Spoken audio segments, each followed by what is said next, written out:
It's like we know what we signed up for in the cyber business, right? There's the threat actors are coming at us. They're trying to attack this valuable information we all have. And I think what we've seen from the identity management perspective is really an evolution from social engineering attacks at the user, trick me into giving up my email or password or being phished as a user, to really going up the identity chain. So when the account is registered, so when an employee or a customer is being onboarded into the system, how do you phish that? How do you social engineer that?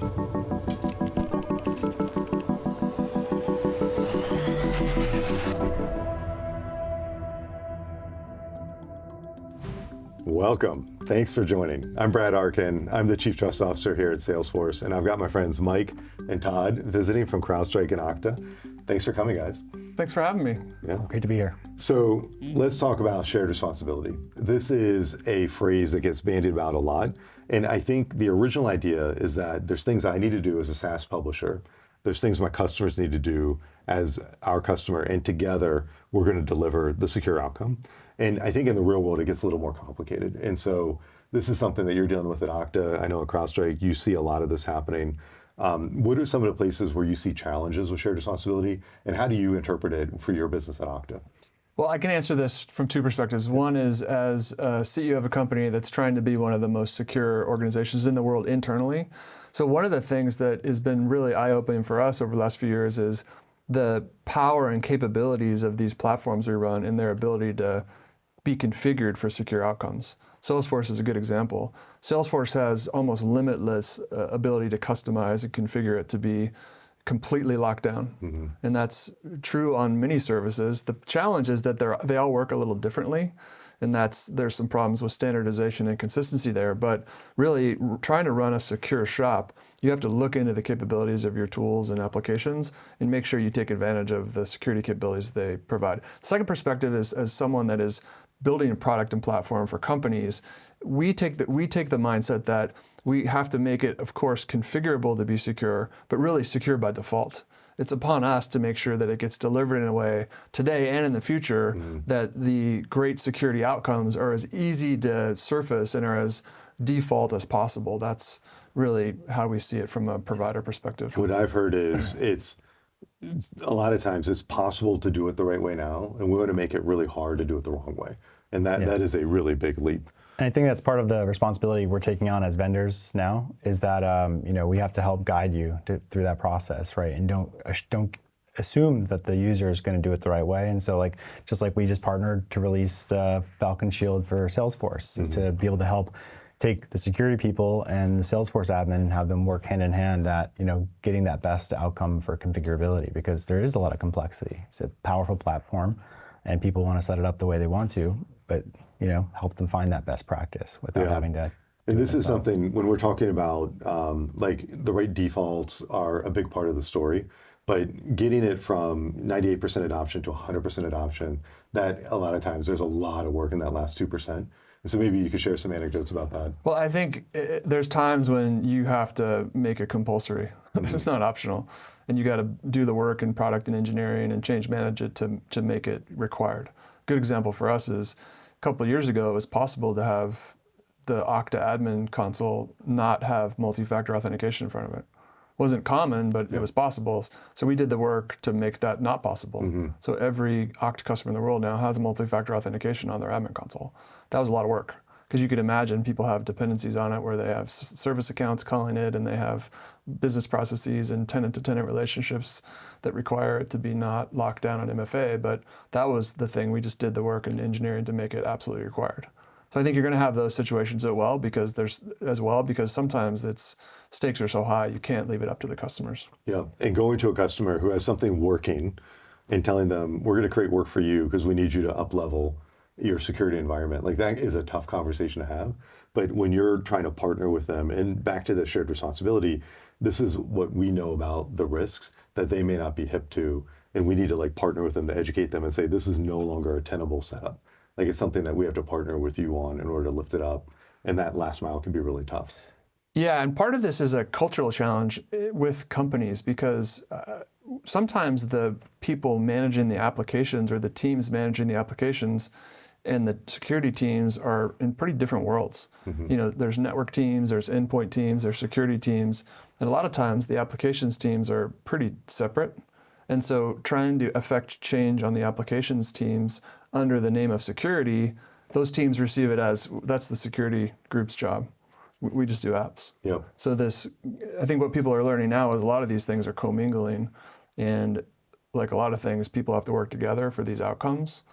So when you talk about shared responsibility, it's like, whose responsibility? It can't just be the apps teams.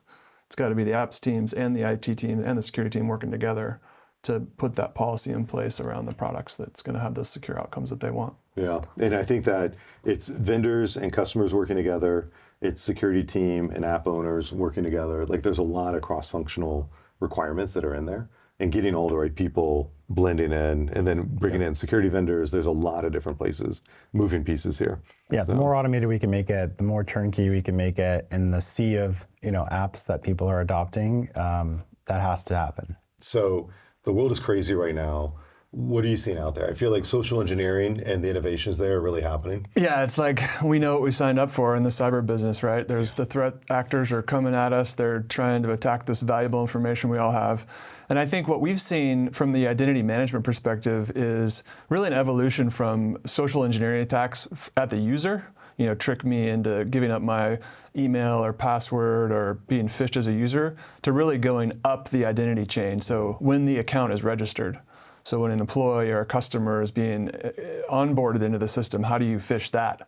How do you social engineer that? Or when a credential is being recycled, at the help desk, how do you phish that? And how do they take advantage of these tough positions IT folks are put in, where you're manning the help desk, and a lot of times the help desk for organizations, it's not even the organization.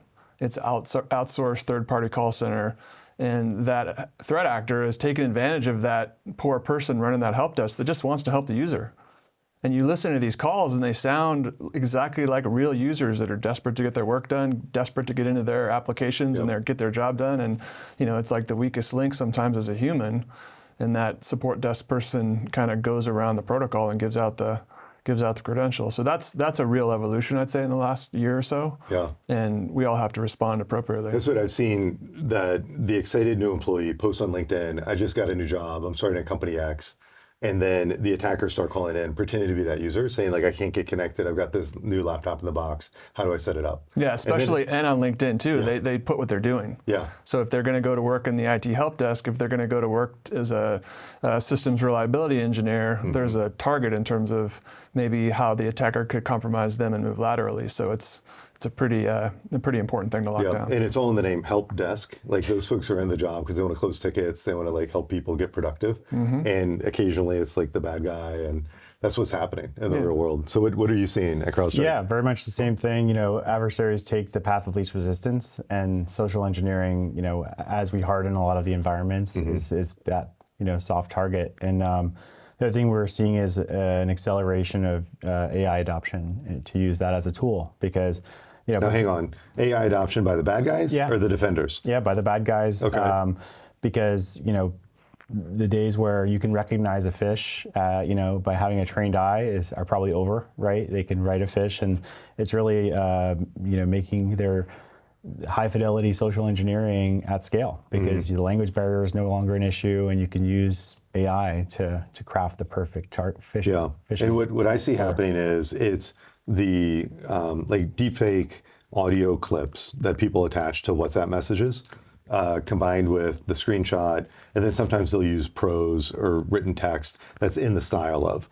And so, but all of this is usually targeting our employees outside of the corporate stack. And so it's the personal cell phone WhatsApp. It seems to be the vector that we're seeing. Yeah, I mean, we've seen everything from that to people trying to get legitimate jobs, impersonating employees using deepfakes and resume assistants and answering questions live using AI. So there are some very sophisticated nation state style attacks out there, but it's a force multiplier for every cyber criminal. Yeah, and so I think the answer here is the first instinct a lot of people have is we got to train our way out of this. Yeah. We have to teach people how to defeat these attacks and be vigilant, which I understand the thinking there, but I think it's a losing game. I think we have to have systems and processes and technology in place so that you can't be phished. you can't be socially engineered. It's a hard goal to achieve, especially when the attackers are seeing what we're doing and then going to the parts that aren't guarded yet. But a simple example is, we know the answer for individual users is a phishing-resistant biometric credential. We know that if you have those, it's very hard to be phished with it. No matter, you don't have to identify URLs. You don't have to worry about, is this page real? If you have to do a biometric every time, that's a process and a technology way to defend against this. So now the threat actors are going to move up the chain. They're going to go to registration. They're going to go to account reset. So we have to think about ways to build the process and build the technology. It's as simple as, if you're talking about a high-value transaction, financial transaction, and the CEO there's a deepfake and the CEO is calling the finance team to make it happen, you have to put a process in there, or technology in there, to defend against that. You can't anymore rely on the fact that no one will be able to spoof the CEO's voice. So it's like, don't rely on that. And I think when we try to train and we try to educate, well, those are laudable goals, it's kind of it's a losing game. And you're using a lot of fancy words there. Phishing resistant, biometric. We're talking Touch ID, Face ID, the equivalents for Android, for Windows. And so the technology is already deployed in the hands of our employees. We just need to figure out, how do you wire everything up?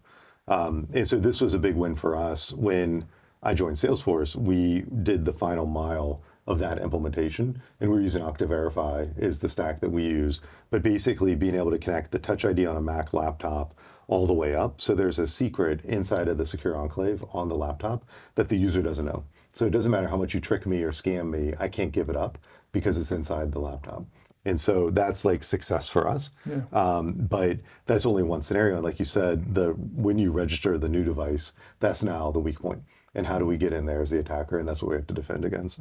What are some of the things that you think, like as a defender, are cause for optimism? Like, what's going to help here? Yeah, I mean, at the end of the day, there's always something that they're going to use to scale up these operations, right? And so whenever that happens, that's an opportunity to defeat the operation. So for example, in that scenario where they're trying to get jobs at the a company and they do succeed, they end up deploying a laptop farm, right, to be able to do the job. That in itself is infrastructure that we can incriminate, right? And so every time they seek scale, there's actually it's good news for the defender. We can kind of shut down those operations and help you. The hard part is it's very opaque to the end user, right? And so you need that kind of balance of security and IT to work on this together. You said something interesting about the last mile.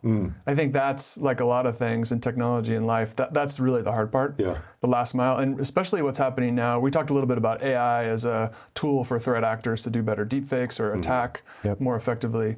I'm seeing AI have a little bit of a different role, which is everyone is so motivated to adopt AI. Boards of directors and CEOs are saying, adopt AI, more tools, more capabilities. We don't want to get left behind. So what that's leading to is even more variety and more heterogeneity in all these environments, which makes that last mile problem even harder. So what we don't want is to get the phishing resistant biometrics hooked up everywhere, and then you get a bunch of AI tools, so now it's not hooked up to 10% of your stuff. Because guess where all the data is going? Probably into the new tool. So it's like, as an industry, we have to get the basics right, but we also have to have this environment that can expand and adapt as the technological landscape with this innovations in AI get even richer and more heterogeneous. So, CrowdStrike. What do you guys have coming next? What's going to help in this area? Yeah, I mean, I think we look at a lot of things. So the first thing is to give IT and security a way to wrap your arms around the problem. So like the inventory or discovery of this is the first thing. And so with a lot of our products like SaaS security posture management, as well as identity security, and even exposure management, they're looking at ways to first, kind of what's in scope, right? What do I have? And so that's the first battle, because you can't defend what you don't know you have. And so that really helps drive the policy and the controls around things, because not every environment is completely locked down. There's lots of different places. Companies grow in inorganic ways, and so even if most of environments are there, there's parts and enclaves of environments that aren't there. And then the other thing that we see a lot is security leaders are kind of between a rock and a hard place. They're not saying no to AI, right? AI is a mandate, right? And so they have to adopt these kinds of new applications for the business to stay competitive.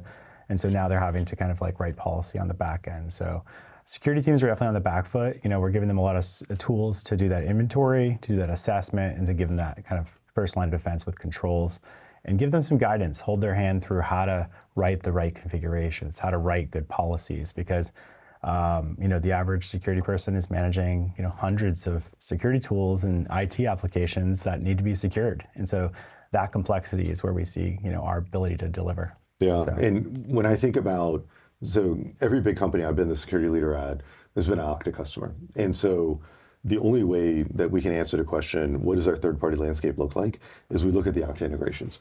And so it's 2,200, it's 4,500 third-party SaaS apps, and there's this long tail of stuff with like less than 30 users, and nobody knows or remembers how it came to be. But at least because it's tied up to Okta, we now have a governance opportunity to dig into it and understand, do we still need it? Is it configured correctly? Whatever. And so I think that inventory aspect of it is the starting point. And then you go and look at what are the most active connections that are happening, and how do you go and study the configurations of the ones that matter most. And then you can do like data prioritization exercises and things like that. And so do you Can I tell you a funny story? I want to hear it. So over the last 3 years, as you know, Okta has been on this journey to be one of the most secure companies in the world ourselves, and also do everything we can to elevate the entire industry against these identity-based attacks. So 2 years ago, we actually took an inventory of all of our own internal applications and found that many of them weren't connected to single sign-on. Really? So well, how did you know they existed? Were they in the cobbler's your Okta children, right? instance? Were they in the Okta instance? No, 90% of them were, but not all of them were. Okay. So part of the exercise was actually cleaning that up. Yeah. Okay. So that's really was a eye-opening moment. If it's hard for us to do it, we have to make the industry have a better way. Yeah. We have to standardize more. We have to make it better, and so that's talk about the cobbler's children. Yeah. Well, and this is the thing. I think as a SaaS provider, often you'll talk about like if you do it this way, you're in good shape. IP allow list, like that's a good control.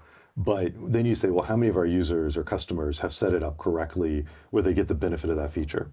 And then it's like far too few, less than 10%, less than 5%. And you're, okay, maybe the feature isn't where it needs to be because we've created something which might work, but it doesn't lend itself to easy deployment. And so we need something that either it's on by default or it auto configs, or there's something in order to get people. So now you guys at Okta have a lot of innovation and cool new ideas, but you've got a lot of customers who have something that works today, and then you show up with a new idea. So how do you decide when do you impose change on your customers, or you create the opportunity but they're too busy to take advantage of it, and they don't want to mess with something that already works? So how do you thread that needle? Well, part of our secure identity commitment is we are changing the products to be more secure by default. Okay, so it's the there's customer they're not, that it's not deployed optional. 10 years ago. It's not optional. Okay, so you're reaching in and changing it. Like a simple example is 2 years ago, it was actually possible to have an Okta admin console without MFA on it. Okay. Very rarely done, but it was possible. So we made that not possible. Okay. Now that has actually, as you know, that's to get that 98% done is doable. To get it 100% done takes a lot of work. Yeah. People are relying on systems accounts and machine to machine, and they have inter-tenant dependencies, and that last mile is very hard to change. But that's the kind of stuff we committed to do, and we did. So it's secure by default, more so than it was before, which is a great position to be in, because there is a lot of complexity and there is a lot of people are trying to do a lot of different things, and the products have to go in there in a way that's secure by default. Yeah, and this is I think the big challenge that I've encountered is that secure by default, but the defaults are changing as you get smarter and you have a better product. But the customers that got deployed, they don't want to have to change because they've got something functional, they got other priorities. And that's one of the biggest challenges that we've had. And particularly a lot of people in the ecosystem, they're in there to like sell new uplift. They want to get new products, new SKUs into the hands of customers, and going back and monkeying around with stuff that's like working and not bothering anybody. That is not where the excitement is. And so you've got to overcome all of that if you want to drive the security outcomes.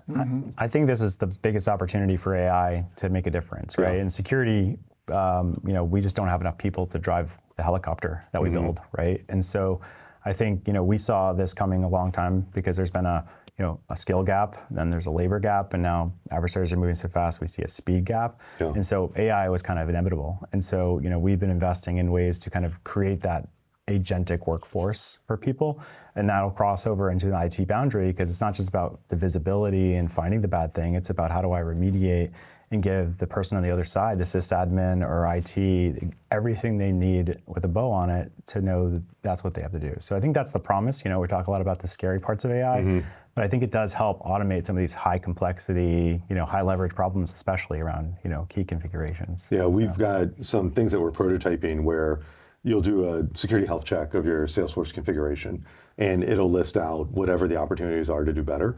And in the old days, then we'd say, okay, have at it. Yeah. And you'd have to click 800 times to like get everything just right. And so now we've got an easy button where you can click it and say, do you want to have us apply all these for you? And you can just hit yes. And it doesn't naively just flip everything to on, but it'll go through, and it's smart enough to be able to figure out, well, if we change this, given this, like you introduce complexity. And so it'll save the really tricky stuff for human review, but all the like freebies and easy stuff, it'll just auto populate. So is this something with the AI revolution that you see opportunities within the Okta, like administration or deployment opportunities? Absolutely, and I think like CrowdStrike and like Salesforce, we're thinking about how we can have agentic workflows that make the process of administering Okta easier and setting up Okta easier. I think it's really a industry shift or a culture shift that I think companies that instead of saying, hey, it's the customer's responsibility, whatever they do, it's up to them, and have the culture of taking that on themselves, whether it's Salesforce or Okta or CrowdStrike, say, hey, it's our responsibility to make sure the customer does it right. We're not going to build a product and throw it over the wall and say, like, good luck figuring it out. I think that cultural shift is what's going to lead to better security outcomes. And I think companies that have that brand, frankly, are going to be more valuable and seen as trusted partners better than companies that maybe do it the old way, which is like, hey, we're doing a bunch of stuff, but if you set it up wrong or you don't do the right security posture, you know, hey, mutual responsibility, right? It's your problem. That's not going to fly anymore. Yeah, I don't think that goes very far these days. Yeah. Well, this has been a lot of fun. We've had 6 weeks of good content talking about security, trusted enterprise. How can our Salesforce admins and Salesforce operators make the most of the platform as it is today? And today, talking about the emerging threats and the things that we need to do as defenders to stay ahead of these new capabilities that the bad guys are constantly innovating with. I've had a lot of fun on this journey. Todd, Mike, thank you so much for joining me for this wrap up. And thanks for watching. It's been a lot of fun having you here.